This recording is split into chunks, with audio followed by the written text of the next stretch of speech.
तो बच्चों, तो आज की इस छोटी सी वीडियो में इनफ्लोरेसेंस टॉपिक पढ़ेंगे ट्रिक के साथ। चलो, पहली बात, हम इनफ्लोरेसेंस होता क्या है ये डेफिनेशन पढ़ें। Arrangement of flower on the floral axis, कहने का मतलब है फ्लावर एक डंडी पे किस तरीके से अरेंज है। अब बेटा, डंडी के दो नाम आ जाते हैं। कई बार तुम देखते हो एक जगह लिखा होता है पेडंकल और कई जगह लिखा होता है पेडिसेल। तो जब हम इनफ्लोरेसेंस की बात कर रहे हैं ना, तो एक मेन डंडी होती है, उस मेन डंडी को हम बोलते हैं पेडंकल। और इस पे खूब सारे फूल उग रहे होते हैं, आपको लाइन से अलग अलग अलग अलग खूब सारे वैरायटी में फूल दिखेंगे। तो बेटा, ये जो फ्लावर है ये इस पेडंकल से अटैच है एक और छोटी डंडी के थ्रू, एंड इस छोटी डंडी को हम बोलते हैं पेडिसेल। तो ये हो गया आपका पेडिसेल एंड पेडंकल क्या होता है। अब आते हैं, इनफ्लोरेसेंस दो तरीके का होता है, एक होता है रेसिमोस, एक होता है साइमोस। अब रेसिमोस को याद करने के लिए तुम एक वर्ड याद रख लो, रेस। तुम रेस लगाते हो तो तुम एक पॉइंट से स्टार्ट करते हो और आगे बढ़ते जाते हो बढ़ते जाते हो बढ़ते जाते हो, तुम रुकते नहीं हो। तो हमेशा main axis it continues to grow, आगे बढ़ते जाएगा और ग्रो करता जाएगा। सेकेंड थिंग, जब तुम ग्रोथ कर रहे हो आगे की तरफ, तो ऑब्वियस सी बात है, मुझे अगर कुछ चीज़ लगानी है तो मुझे साइड में लगानी पड़ेगी।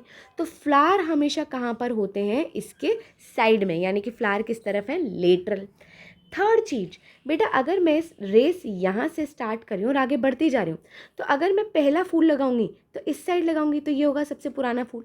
और जैसे जैसे मैं आगे बढ़ती जा रही हूँ नए फूल आते जा रहे हैं, तो नीचे की तरफ है ओल्ड एंड ऊपर की तरफ है न्यू। इस टाइप के अरेंजमेंट को हम बोलते हैं एक्रोपेटल, जिसका मतलब ही होता है नीचे की तरफ आपको मिलेगा पुराना और ऊपर की तरफ मिलेगा न्यू। ऐसा एक्रोपेटल अरेंजमेंट आपको रेसिमोस के फ्लावर में भी मिलता है। इनफैक्ट यही अरेंजमेंट आपको लीफ में भी मिलता है ना। चलो, नेक्स्ट बात, इसमें की दो फैमिलीज तुम्हें याद करनी है, फेबेशिया एंड ब्रासिकेसिया। कैसे याद रखोगे, अगर तुम्हें ऐसे ही रेस लगाते हुए हाइट बढ़ानी है, हाइट बढ़ाने के लिए तुम हमेशा शुरुआत से कितने लंबे हो जाते हो, तो हाइट बढ़ाने के लिए क्या कहा जाता है, दालें खाओ। तो बेटा, दालें कौन सी फैमिली में आती है, फेबेशिया। और दाल बनाने के लिए तुम्हें तेल यूज़ करना पड़ेगा, मस्टर्ड, जो याद है तुम्हें सरसों का तेल यूज़ करते हैं, तो फैमिली कौन सी आ जाएगी, ब्रासिकेसिया। हो जाएगा याद। चलिए, नेक्स्ट आते हैं साइमोस। बेटा, साइमोस से तुम्हें याद रखना है आलू। अगर तुम्हें मोटे होना है, तो अगर तुम ज़्यादा मोटे हो गए तो तुम्हारी हाइट रुक जाएगी और मोटे होकर एक पॉइंट पे तुम एंड कर जाओगे। तो ऐसा ही होगा साइमोज में, मेन एक्सिस जो है ना वो टर्मिनेट कर जाएगी और मेन एक्सिस पे क्या ग्रो कर जाएगा, एक फ्लावर। कैसे, आलू की तरह। आलू की तरह तुम मोटे हो गए, एक ही जगह पे रुक गए, तो तुम्हारी ग्रोथ क्या हो गई, लिमिटेड। अब क्योंकि लिमिटेड हो गई, और अगर मुझे नए फूल उगाने, तो हमेशा मैं नए फूल क्या उगाऊंगी, साइड में। तो ऐसी ग्रोथ, जहाँ पे ओल्ड फूल तो कहाँ पर है, टॉप पे, और नए फूल नीचे की तरफ ग्रो कर रहे हैं, ऐसा ग्रोथ जो बेस की तरफ नए फूल ग्रो करते हैं, उसे हम बोलते हैं बेसिपिटल।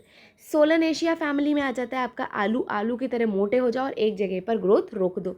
और एक लास्ट फैमिली बच रही, लिलिएशिया, वो तो तुम्हें याद हो ही जाएगी। तो आई होप इनफ्लोरेसेंस टॉपिक तुम्हें एकदम मस्त क्लियर है।